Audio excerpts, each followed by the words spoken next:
Sutra Teratai yang Menakjubkan, Bab 16 Panjang Usia Tathagata, Shinfasyang Sutra Teratai episode 1537. Bodoh dan bingung diarahkan dengan hukum sebab akibat. Orang yang bodoh dan tidak mengerti hendaknya diarahkan dengan perenungan akan hukum sebab akibat, itulah merenungkan ajaran dari 12 sebab musabab atau nidana. Orang yang bingung dan berpikiran keliru mengingkari hukum sebab akibat.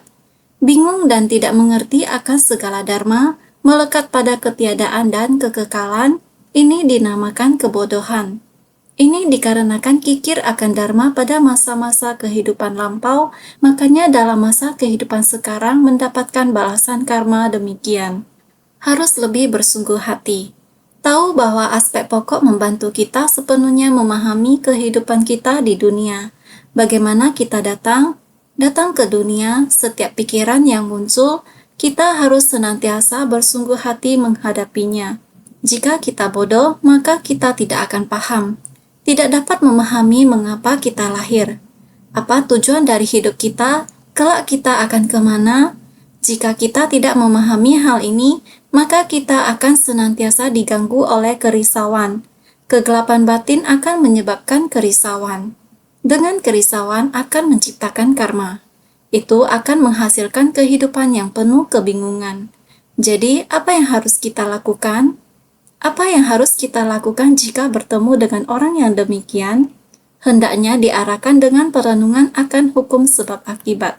Menggunakan hukum sebab akibat untuk menuntunnya, sebab demikian maka kondisi demikian. Jangan melakukan hal yang tidak seharusnya dilakukan.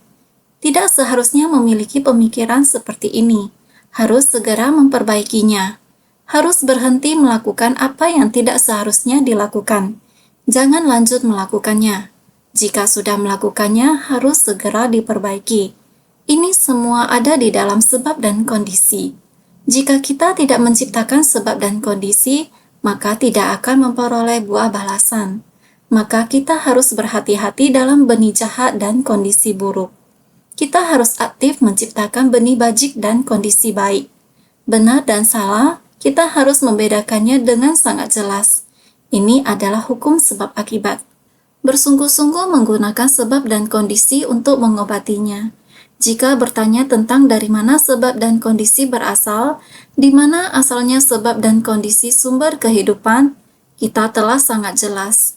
Sumber dari kehidupan berasal dari ajaran 12 sebab musabab atau nidana.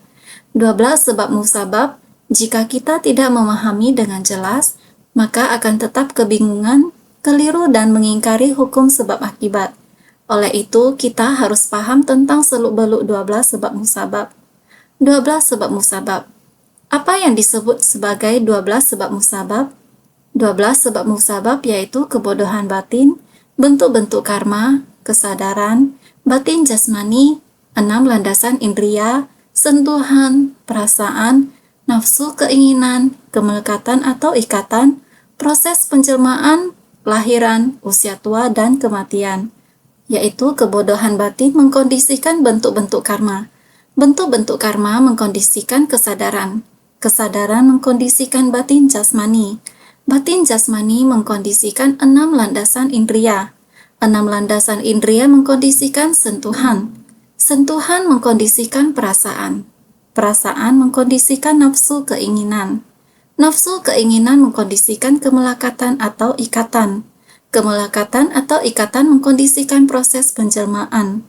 Proses penjelmaan mengkondisikan kelahiran. Kelahiran mengkondisikan usia tua dan kematian. Usia tua dan kematian. Usia tua dan kematian ini adalah seluruh hidup kita. Kebodohan batin ini kita menggunakan dharma sebab akibat. Kita dapat mengetahui kebodohan batin berawal dari keserakahan, kebencian, kebodohan, dan kerisauan. Demikian menciptakan akar kebodohan batin kita. Karena pada kehidupan lampau telah menciptakan keserakahan, kebencian, kebodohan, kerisauan, dan kebodohan batin. Tindakan kita yang serba kebingungan menyelesaikan masa lampau. Kehidupan lampau tidak dapat diputuskan sendiri. Kita diseret oleh jalinan jodoh, kemudian datang ke masa kini. Sebelum datang, yaitu datang untuk bereinkarnasi, mengendarai masa lampau, perilaku bodoh kita di masa lampau.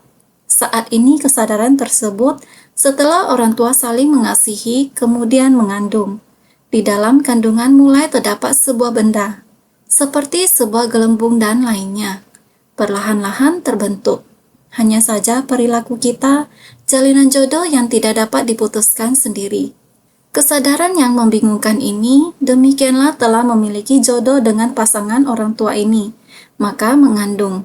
Saat itu masih disebut batin jasmani, karena setelah mengandung, kandungan sang ibu hanya sebuah gumpalan daging yang perlahan-lahan terbentuk. Berawal dari busa perlahan-lahan terbentuk menjadi gumpalan daging. Perlahan-lahan di dalam kandungan sang ibu dimulai dari 5 sel. Kepala, tangan, kaki perlahan-lahan terbentuk. Demikian hingga terbentuk menjadi manusia. Pada waktu yang bersamaan 6 landasan indria. 6 landasan indria yaitu mata, telinga, hidung, lidah, tubuh, pikiran telah sempurna. Telah terbentuk. Ketika waktu telah tiba, kandungan 10 bulan, mulailah kita dengan cukup bulan melahirkan. Lahir dari dalam kandungan ibu, bersentuhan dengan dunia ini. Seluruh tubuh bersentuhan dengan udara luar. Sakitnya sama seperti teriris pisau. Sakit, derita, dan akhirnya menangis. Suara ini adalah karena seluruh tubuh penuh dengan kesakitan. Merangsang saraf, maka dia akan menangis. Jika tidak, kenapa anak begitu lahir bisa menangis dengan suara besar? Ini adalah kesakitan yang merangsang, menangis. Ini adalah sentuhan pertama dari hadirnya di dunia ini. Itulah penderitaan. Dan mulai di dunia ini menerima cinta kasih dari orang tua, panas dingin dan lainnya. Hari demi hari, perlahan-lahan tumbuh besar. Perlahan perasaan itu semakin akumulasi. Semakin lama semakin banyak. Dan perlahan-lahan membentuk kesadaran batin ini. Keinginan itu semakin lama semakin kompleks. Dari semula sudah ada keinginan, yaitu perut akan lapar dan menangis. Badan akan basah, lembab dan tahu akan tidak nyaman, juga bisa menangis. Akhirnya secara perlahan bisa membedakan tubuh dan pikiran. Perlahan-lahan semakin tumbuh besar. Semakin lama akan mengerti memilih mana yang dia suka makan. Saya mau makan ini, saya tidak mau ini, saya mau itu. Bahkan sampai makanan pun mulai bisa untuk memilih. Anak-anak ini dimulai dari kecil, perlahan-lahan menambah nafsu keinginan mereka, memilih dan kepemilikan akan sesuatu. Ini adalah perasaan yang perlahan-lahan didapatkannya semenjak dari kanak-kanak. Maka nafsu keinginan tersebut tumbuh dan berkembang sehingga telah menjadi nafsu keinginan. Dengan adanya nafsu keinginan akan cinta ini, maka akan pergi untuk mendapatkannya. Saya menginginkan cinta kasih, maka saya akan mengambilnya. Jika tidak sesuai dengan keinginan saya, maka saya akan melawan Anda. Yang semacam ini, nafsu keinginan akan cinta dan harus mendapatkan keinginannya. Dengan demikian, seiring dengan berlalunya umur manusia, maka dengan demikian tiada henti-hentinya akan mulai menambah kegelapan batin, kerisauan, apa yang diciptakannya, dan lain-lain. Proses penjelmaan ini yang artinya kekuatan karma, perlahan-lahan mulai lagi menciptakan kekuatan karma. Apakah benar atau tidak benar? Benar atau salah, dengan demikian telah dimulai. Maka kita akan menyebabkan kekuatan karma yang sangat-sangat banyak. Kekuatan karma dari kebodohan yang membuat kita seumur hidup di dalam kehidupan ini menyebabkan lebih banyak lagi. Tidak peduli itu nafsu keinginan akan cinta, perasaan, mengambil yang diinginkan, telah sangat rumit. Di dalam satu kehidupan ini, tiada hentinya terus menciptakannya, menyebabkan kekuatan karma. Keseluruhan dari kehidupan ini, semuanya berada di dalam seumur hidup ini, demi kebajikan ataupun demi kejahatan. Jalinan jodoh yang baik, jalinan jodoh yang buruk, dan lain-lainnya. Seperti ini, seumur hidup ini, dari masa kanak-kanak, anak-anak, remaja, parubaya, dewasa, tua, dan seterusnya. Dengan demikian, seumur hidup ini terus hingga memasuki usia tua. Yang paling akhir dari sakit itulah kematian. Apakah hidup kita berakhir dengan kematian? Tentu tidak, tanpa kendali kita sendiri. Bentuk-bentuk karma, kesadaran, batin jasmani, 6 landasan indria, sentuhan, perasaan, nafsu keinginan, kemelekatan atau ikatan, proses penjelmaan, itu semua terus berputar seperti ini. Ini disebut 12 sebab musabab. 12 sebab musabab ini di luar kendali manusia awam sendiri. Itu semua dimulai dari apa yang kita sebut kebodohan batin. Maka dari kebodohan batin muncullah keserakahan, kebencian, kebodohan batin dan kerisauan, dan terus menciptakan karma. Inilah karena kebodohan batin, maka mengarah ke tindakan sepanjang hidup kita. Dalam tindakan kita, 5 akar indera, 5 objek indera, dan 5 kesadaran dalam sepanjang hidup kita menjadi melekat pada penampilan, batin jasmani, melekat pada nama dan segala bentuk eksternal.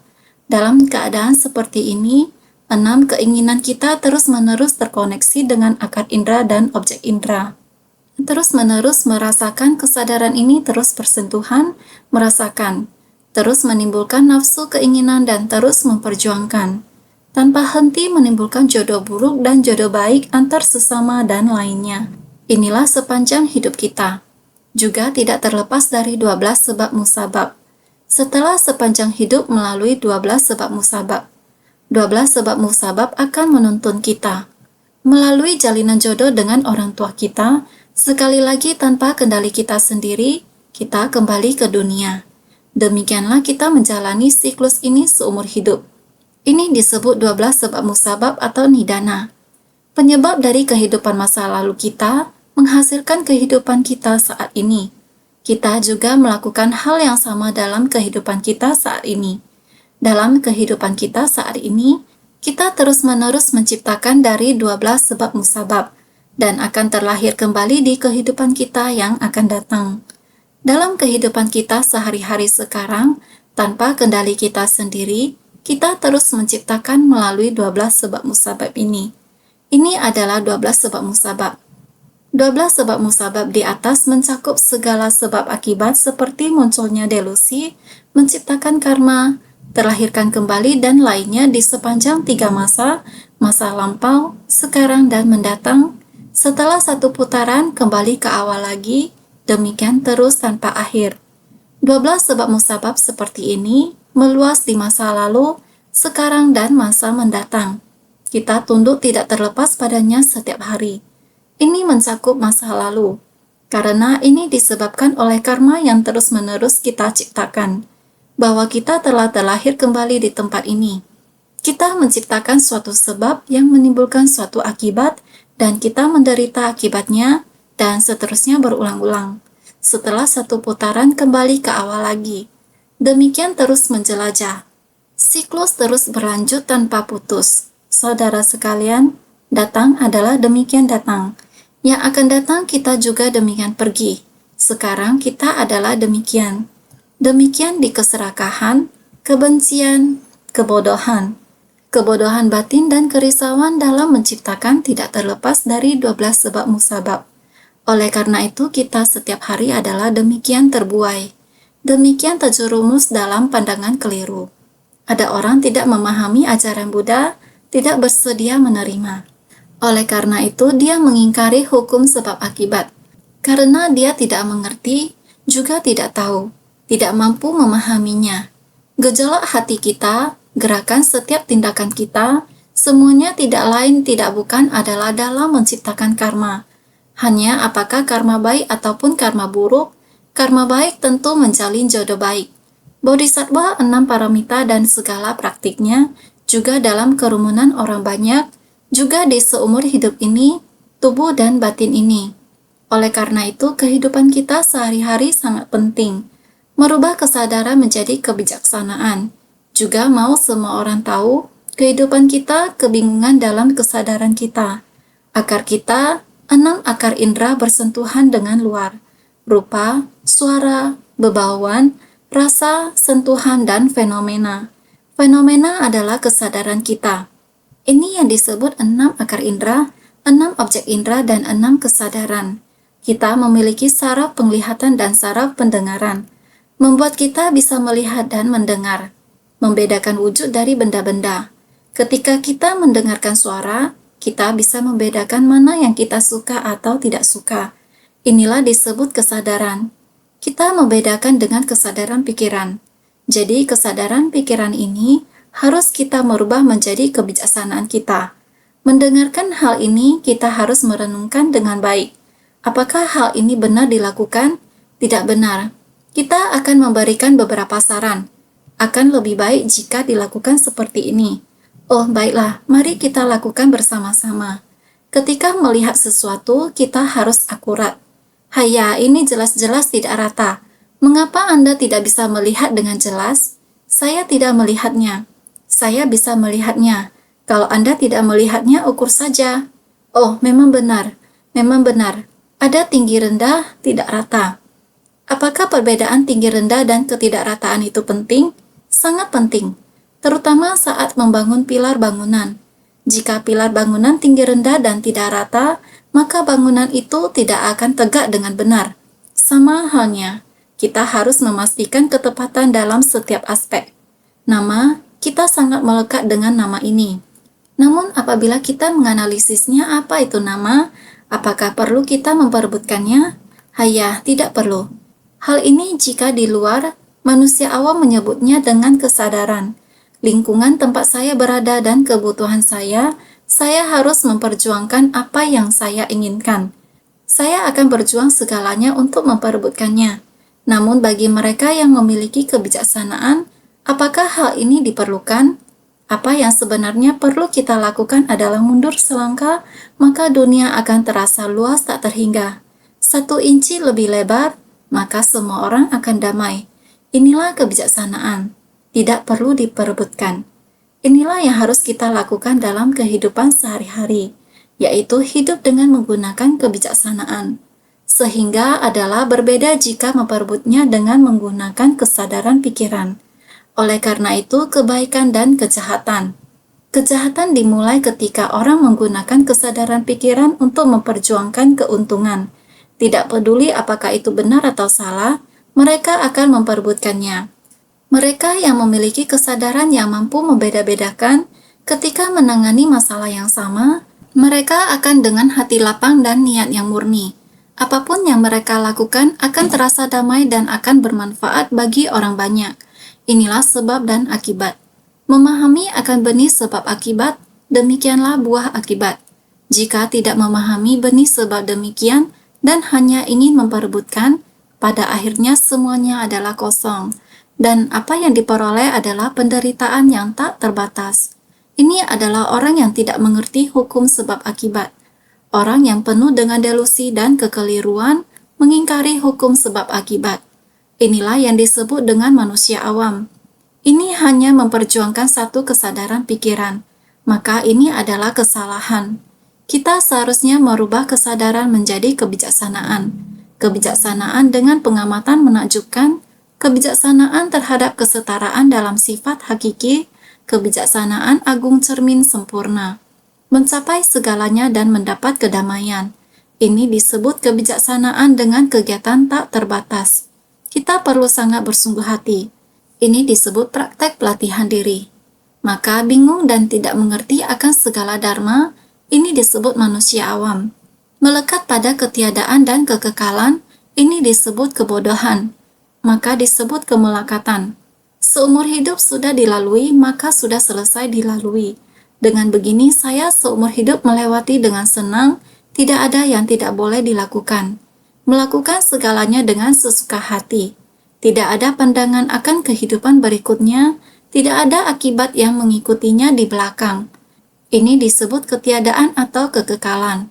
Kekekalan maka dikira dengan kita memperebut dan mendapatkan, dengan begitu kehidupan kita selamanya kekal. Tidak ada hal-hal yang tidak kekal dalam hidup. Sampai kapan kamu akan terus merebut dan mendapatkan segalanya? Ketidakkekalan yang begitu selalu ada dalam perebutan nama dan kekuasaan. Rantai karir yang harus selalu dikerjakan, mendapatkan uang dunia agak banyak, masih mau lebih banyak lagi. Tidak berpikir waktu umur hidup kita ada berapa lama. Ini disebut melekat pada kekekalan, seperti melekat pada ketiadaan dan kekekalan. Ini disebut kebodohan. Ini dikarenakan kikir akan dharma pada masa-masa kehidupan lampau. Mereka seperti ini di masa kehidupan lampau, mereka tidak tahu untuk sungguh-sungguh melakukan kebajikan. Melakukan kebajikan, mereka tidak tahu mencari kebijaksanaan. Ada orang kikir dan tidak mau melakukan kebajikan. Ada orang melakukan kebajikan hanya karena ingin memohon perlindungan atau mencari berkah. Hanya demikian saja. Mereka tidak ingin bersungguh-sungguh untuk mencari dharma. Orang seperti ini adalah kikir akan dharma. Mereka tidak ingin untuk mencari dharma. Setelah mereka mendapatkan dharma, mereka tidak bersedia berbagi kepada orang lain. Ini disebut kikir akan dharma. Ada yang tidak mau berdana, ada yang mengerti dharma tapi tidak ingin berbagi dharma kepada orang lain. Ini semua disebut kikir. Jadi, makanya dalam masa kehidupan sekarang mendapatkan balasan karma demikian. Dalam kehidupan ini, jika mereka tidak bebas atau tidak sesuai keinginan mereka, mereka mungkin menghadapi banyak kondisi karma negatif, kebodohan, kebingungan, dan lainnya. Ini adalah orang yang tidak jelas akan dharma. Mereka akan bingung tentang 12 sebab musabab. Dengan sendirinya mereka akan bingung. Oleh karena itu, mereka harus benar-benar menyadari dan jelas akan 12 sebab musabab. Mengingatnya setiap saat untuk menghindari kesadaran kita tersesat. Kita harus mengubah kesadaran kita menjadi kebijaksanaan dan jelas akan 12 sebab musabab. Oleh karena itu, kita harus memiliki pandangan hukum sebab akibat. Sekarang, mari kita harus sungguh-sungguh mengulang dharma. Naskah sutra sebelumnya barusan kita bahas tentang sumsum dharma.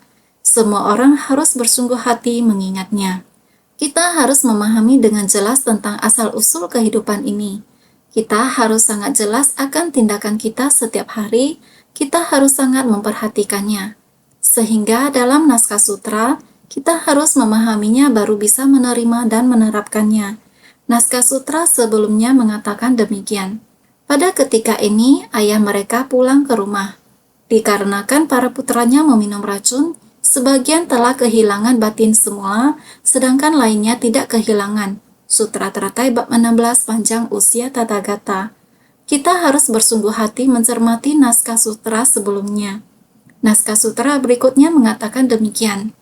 Melihat ayah mereka dari kejauhan, semuanya sangat bersukacita. Mereka membungkukkan badan, bersujud dan menyampaikan salam padanya. Ayah telah kembali dengan aman dan selamat.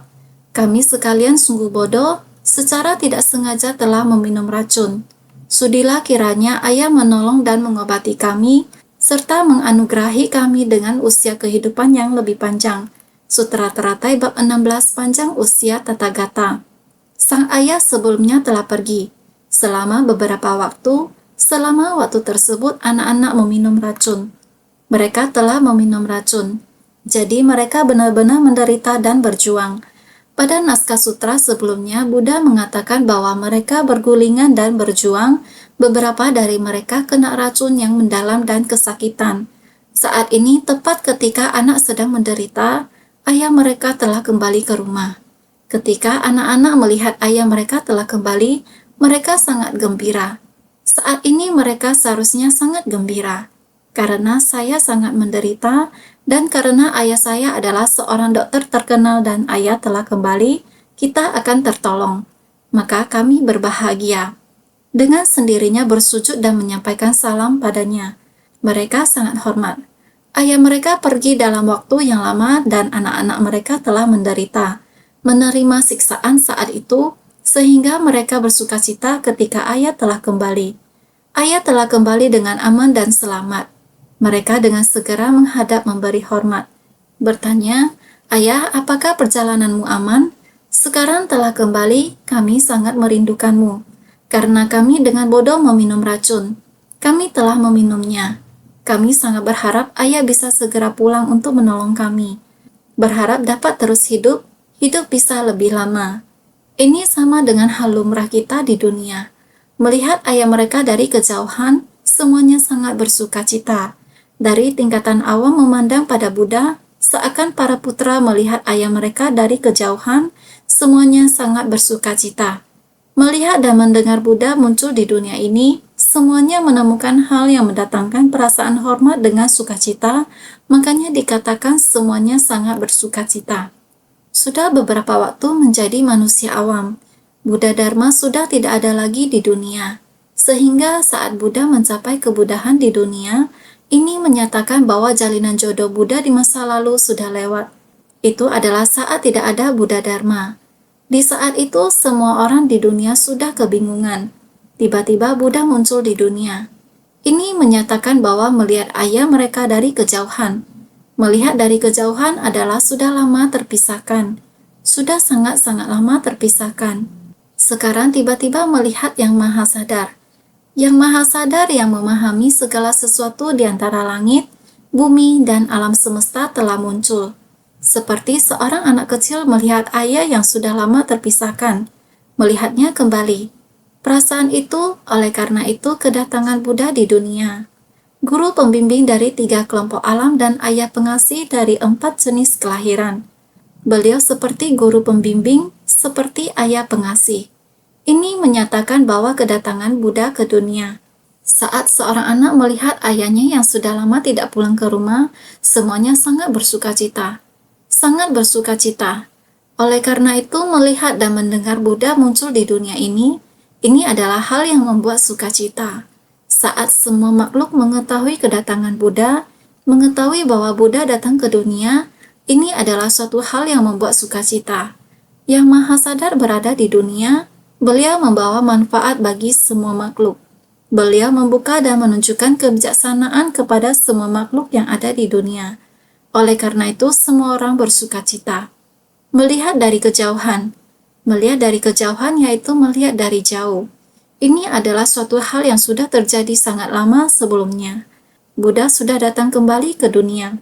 Melihat dari kejauhan yaitu ketika Buddha datang ke dunia ini, para makhluk juga melihat tubuh Buddha, namun dikarenakan adanya rintangan dari pandangan keliru dan pemikiran keliru, sehingga memiliki jarak dengan 5 bagian tubuh Dharma.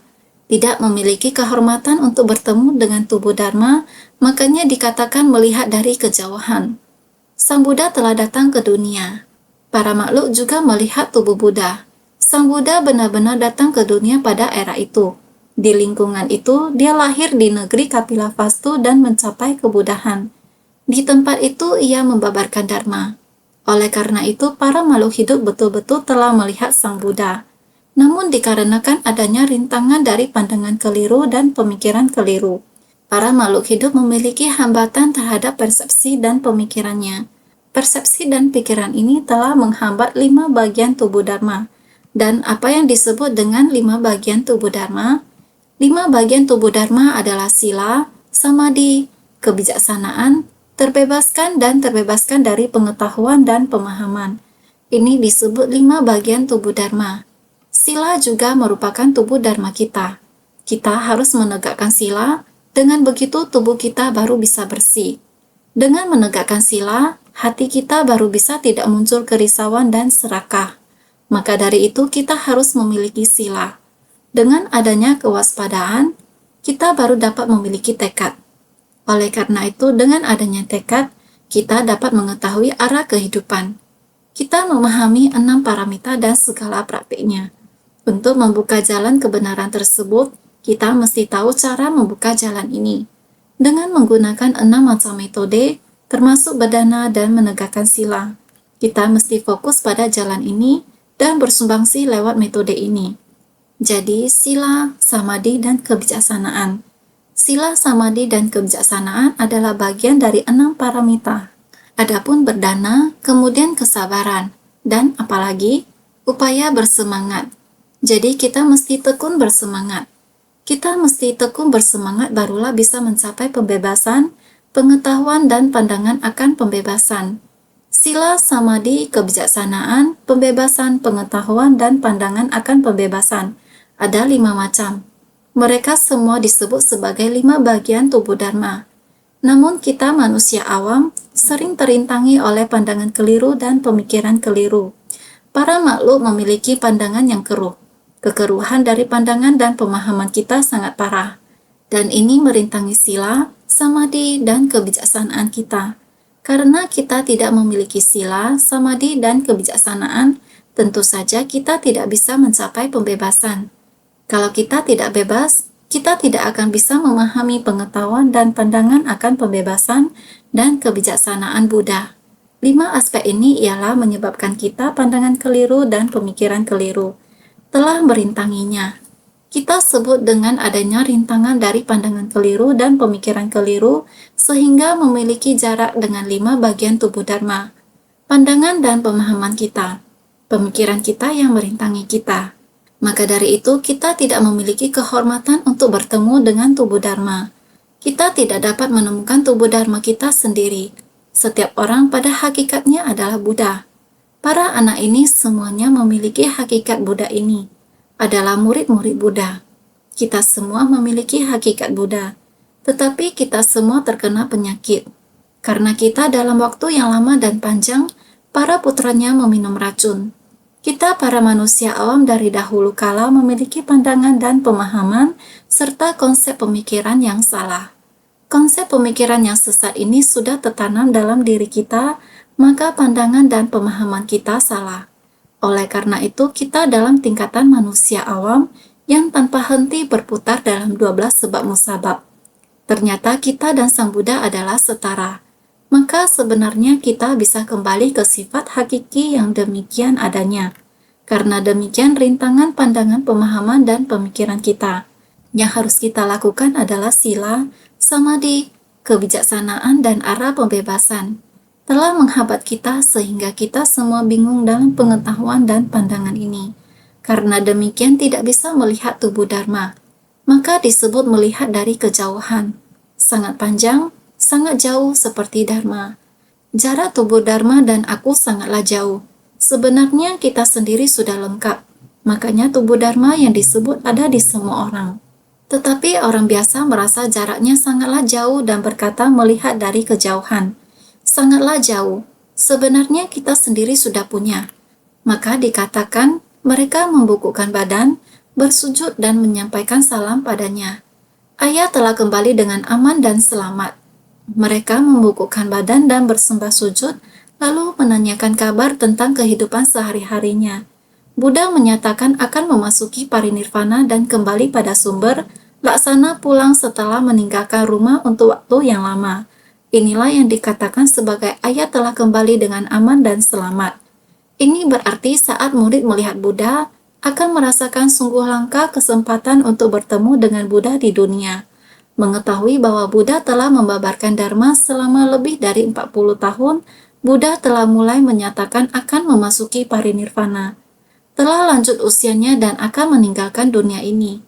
Mereka merasa apabila Buddha meninggalkan kita begitu saja, membutuhkan waktu lama lagi baru memiliki waktu untuk bertemu dengan Buddha kembali. Ini sungguh tidak mudah. Hingga kapan akan seperti ini? Sehingga mereka mulai menaruh rasa hormat. Sehingga mereka membungkukkan badan, bersujud dan menyampaikan salam padanya. Ayah telah kembali dengan aman dan selamat. Tubuh Dharma dan batin terdalam timbul rasa hormat yang besar. Sehingga mereka membungkukkan badan dan bersembah sujud, lalu menanyakan kabar tentang kehidupan sehari-harinya. Buddha menyatakan akan memasuki parinirvana dan kembali pada sumber. Berharap diri sendiri dapat mengetahui masa lalu kita telah kehilangan jiwa kebijaksanaan. Sekarang harus segera kembali. Setiap orang memiliki sifat hakiki kebudaan. Buddha membabarkan Dharma untuk kita juga harus tersadarkan. Jadi laksana pulang setelah meninggalkan rumah untuk waktu yang lama. Fenomena ini seperti menggambarkan ayah. Sebenarnya prinsip kebenaran ini berasal dari anaknya sendiri, yaitu jiwa kebijaksanaan dari setiap para makhluk. Sebelum kita mendengarkan Buddha Dharma, sepertinya kita belum memilikinya. Namun setelah mengerti akan Buddha Dharma, rupanya pada dasarnya kita memilikinya. Ada, kita mengira hal itu amat jauh, sulit dijangkau. Ternyata begitu dekat. Sehingga kini saatnya untuk segera pulang kembali ke asal semula. Terhadap jiwa kebijaksanaan diri sendiri, betul-betul kita harus bertanggung jawab. Kita mesti pulang kembali lagi kepada jiwa kebijaksanaan ini. Maka laksana pulang setelah meninggalkan rumah untuk waktu yang lama. Kita sendiri harus mawas diri. Kita telah kehilangan arah untuk waktu yang sangat lama. Sekarang sudah saatnya pulang kembali ke rumah, kembali kepada sifat hakiki yang demikian adanya. Ayah telah kembali dengan aman dan selamat. Sudah waktunya pulang kembali. Maka kami sekalian sungguh bodoh, secara tidak sengaja telah meminum racun. Sudilah kiranya Ayah menolong dan mengobati kami, serta menganugerahi kami dengan usia kehidupan yang lebih panjang. Menyesal diri karena telah bersalah, secara tak sengaja terbawa ke dalam aliran sesat. Memohon agar Buddha menaruh iba, dapat membimbing dengan metode terampil, juga menganugerahi kebijaksanaan dan usia kehidupan yang lebih panjang. Kita sendiri harus bertobat. Kita semestinya bertobat. Maka sering dikatakan bertobat, bertobat. Untuk bertobat, kita perlu bertobat dan berubah, sehingga menyesali diri karena telah bersalah. Pada masa lampau kita berbuat kesalahan sangat banyak, jadi sudah secara tak sengaja terbawa ke dalam aliran sesat. Konsep dan pemikiran kita sudah menyimpang sehingga menjadi salah. Kini hendak memohon kepada Sang Buddha untuk menaruh iba, mengasihani kita dan cepat-cepat menyelamatkan kita. Sehingga mulai dari saat sekarang, kita harus bersikap tulus kepada Buddha Dharma. Buddha senantiasa berada di tengah manusia. Buddha, tubuh Dharma Buddha selamanya berada di sekeliling kita. Yang lebih dekat lagi adalah berada di dalam hati kita. Kita harus menghormati Buddha, Dharma, dan Sangha. Sifat hakiki dari Triratna selalu ada selamanya. Kita memiliki sifat hakiki dari Buddha, Dharma, dan Sangha. Sifat hakiki dari Triratna. Kita harus menghormati diri kita sendiri, menghormati Dharma ini. Sehingga perlu untuk memiliki rasa yang sangat tulus dan bersungguh hati menerima metode terampil. Memohon bantuan dari Dharma metode terampil. Para makhluk adalah tempat kita untuk melatih diri. Para makhluk membuat kita menjadi resep mujarab dari jalan Dharma, sehingga kita harus lebih bersungguh hati. Menumbuhkan jiwa kebijaksanaan diri sendiri masuk ke dalam kerumunan orang. Kita harus dapat membimbing dengan metode terampil. Menumbuhkan diri sendiri juga orang banyak, sehingga juga menganugerahi kebijaksanaan dan usia kehidupan yang lebih panjang. Bagaimana cara untuk meningkatkan kebijaksanaan serta panjang usia, itu tergantung seberapa sungguh hati Anda. Jadi, itu sebabnya ketika bertemu ayah mereka, dapat segera mengenalnya, serta tahu kalau dirinya adalah tabib agung. Itu sebabnya ketika bertemu ayah mereka, dapat segera mengenalnya, serta tahu kalau dirinya adalah tabib agung, memohon agar dapat menyelamatkan jiwa kebijaksanaan mereka. Para makhluk yang pernah membangkitkan tekad luhur, mereka menjadikan benih kebijaksanaan tanpa celah yang non-duniawi sebagai usia kehidupan mereka. Digunakanlah perumpamaan demikian. Ayah telah meninggalkan rumah. Meskipun dalam satu periode yang sangat lama, sang ayah pun kembali. Kita masih mampu mengenal Buddha, masih mampu mengenal ayah, mampu melihat sifat hakiki kita yang demikian adanya. Kita sendiri harus mengenal. Diri sendiri tidak mengenal diri sendiri. Selamanya kita tidak mampu diselamatkan. Kehidupan dan jiwa kebijaksanaan kita perlu bertumbuh. Sifat hakiki kita yang demikian adanya harus dibangkitkan keluar. Jadi kita harus mengenal penampilan dari sifat dasar kita. Bagaimana perkembangan kehidupan? Sebenarnya jiwa kebijaksanaan adalah abadi. Kehidupan juga tidak dapat diukur serta tidak memiliki rupa. Ketika diubah merupakan jiwa kebijaksanaan kita yang abadi. Diri kita sendiri harus mengenalnya. Jadi serta tahu kalau dirinya adalah tabib agung. Kita harus tahu bahwa tabib agung adalah di kala era pengobatan. Obat mujarab harus kemana kita mohon. Dharma adalah obat mujarab yang paling manjur untuk mengobati dunia. Kebijaksanaan Buddha adalah untuk membukakan obat untuk kita. Kita harus tahu cara menggunakan obat, sehingga memohon agar dapat menyelamatkan jiwa kebijaksanaan mereka. Yang harus ditolong adalah jiwa kebijaksanaan. Kita berada di dunia ini, Dharma Buddha sudah ada di dunia manusia. Sehingga para makhluk yang pernah membangkitkan tekad luhur, mereka menjadikan benih kebijaksanaan tanpa celah yang non-duniawi sebagai usia kehidupan mereka. Seharusnya dengan seperti ini semuanya bisa jelas. Kita dulu pernah membangkitkan tekad agung. Tekad agung ini harus kita praktikkan di tengah masyarakat. Kita harus menggunakan kebijaksanaan non-duniawi yang tanpa bocor. Tidak hanya memohon berkah duniawi saja, melainkan harus mengarah ke non-duniawi. Batin kita tiada kerisauan, sehingga apapun tidak ada yang dirisaukan. Datang dan pergi ke dunia manusia ini untuk selalu bersumbangsi. Inilah panjang usia yang kekal, sehingga kita bisa demikian. Ketika masih tertutup oleh kegelapan dan noda batin, tidak bisa tumbuh dan berkembang, ada kekhawatiran kalau usia kehidupan akan terputus. Itu sebabnya diumpamakan kalau mereka bergembira melihat Buddha. Ketika masih tertutup oleh kegelapan dan noda batin, hanya karena kodrat Buddha kita tertutup oleh kegelapan dan noda batin kita. Bukankah pernah mengatakan kepada semua orang, Sang Tathagata yang dalam ikatan? Sifat hakiki Tathagata kita telah terjerat dalam kerisauan kita. Kerisauan duniawi ini telah menjerat kita. Maka kodrat Buddha kita tertutup oleh kegelapan dan noda batin kita. Tidak bisa tumbuh dan berkembang. Kita sendiri tidak bisa tumbuh. Jiwa kebijaksanaan kita selalu mengatakan bahwa pertumbuhan jiwa kebijaksanaan adalah kodrat Buddha.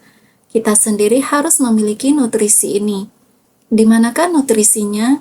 Suatu waktu tertentu selalu mengatakan bahwa bunga teratai bisa mekar dengan indahnya.